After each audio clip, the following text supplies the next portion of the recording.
আসসালামু আলাইকুম এভরিওয়ান, কেমন আছেন সবাই? আশা করছি আপনারা সবাই অনেক অনেক ভালো আছেন। আলহামদুলিল্লাহ আমি অনেক ভালো আছি। অনেক দিন পর একটা মিনি ভ্লগ নিয়ে এসেছি। তো আমি অনেক চেষ্টা করছি রেগুলার হওয়ার, বাট আমার একাডেমিক অনেক কাজবাজ নিয়ে আমি রেগুলার হতে পারছি না, তার জন্য অনেক অনেক সরি। বাট আজকে একটা বার্থডে সেলিব্রেশন ভ্লগ নিয়ে এসেছি, যেটা ছিল আমার ফ্রেন্ডরা আমার বিলেটেড বার্থডে সেলিব্রেশন করেছে, যেটা আমি আসলে অনেক সারপ্রাইজ হয়েছিলাম। কারণ আমি এটা জানতাম না। তো আমার ফ্রেন্ডরা বলেছে যে আজকে রেস্টুরেন্টে খাবে, বাট ওরা এখানে অনেক সুন্দর কেক টেক নিয়ে আয়োজন করেছে।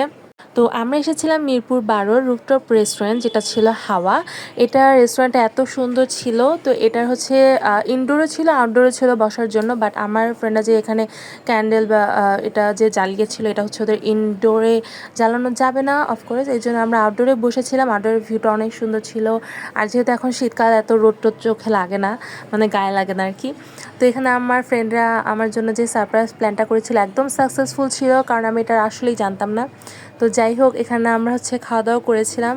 কিছু খাবার, মানে আমাদের কেক কাটতে কাটতে আমাদের খাবার দাবারও চলে এসেছে, কারণ তার আগে আমরা অনেক ছবি টবি তুলছিলাম। তো এখানে ওদের যে নাগা ফ্রাইড রাইসটা ছিল ওটা অর্ডার করেছিলাম, আর চিকেন সিজলিংটা অর্ডার করেছিলাম। দেন কেকটা খাওয়া শেষে আমরা আমাদের খাবার দাবারও খেয়ে নিলাম। তো আজকে ভ্লগটা যেহেতু মিনি ছিল, এই পর্যন্তই শেষ করলাম। আমি চেষ্টা করছি আরেকটু রেগুলার হওয়ার। তো আজকের ভিডিওটা এই পর্যন্তই। সবাই ভালো থাকবেন, আমার ভিডিওতে অবশ্যই লাইক দিবেন, আমার চ্যানেলটা সাবস্ক্রাইব করবেন, আমার পেজটা ফলো করবেন। আর সবাই ভালো থাকবেন, সুস্থ থাকবেন, ঠান্ডা ওয়েদার, সাবধানে থাকবেন। আল্লাহ হাফেজ।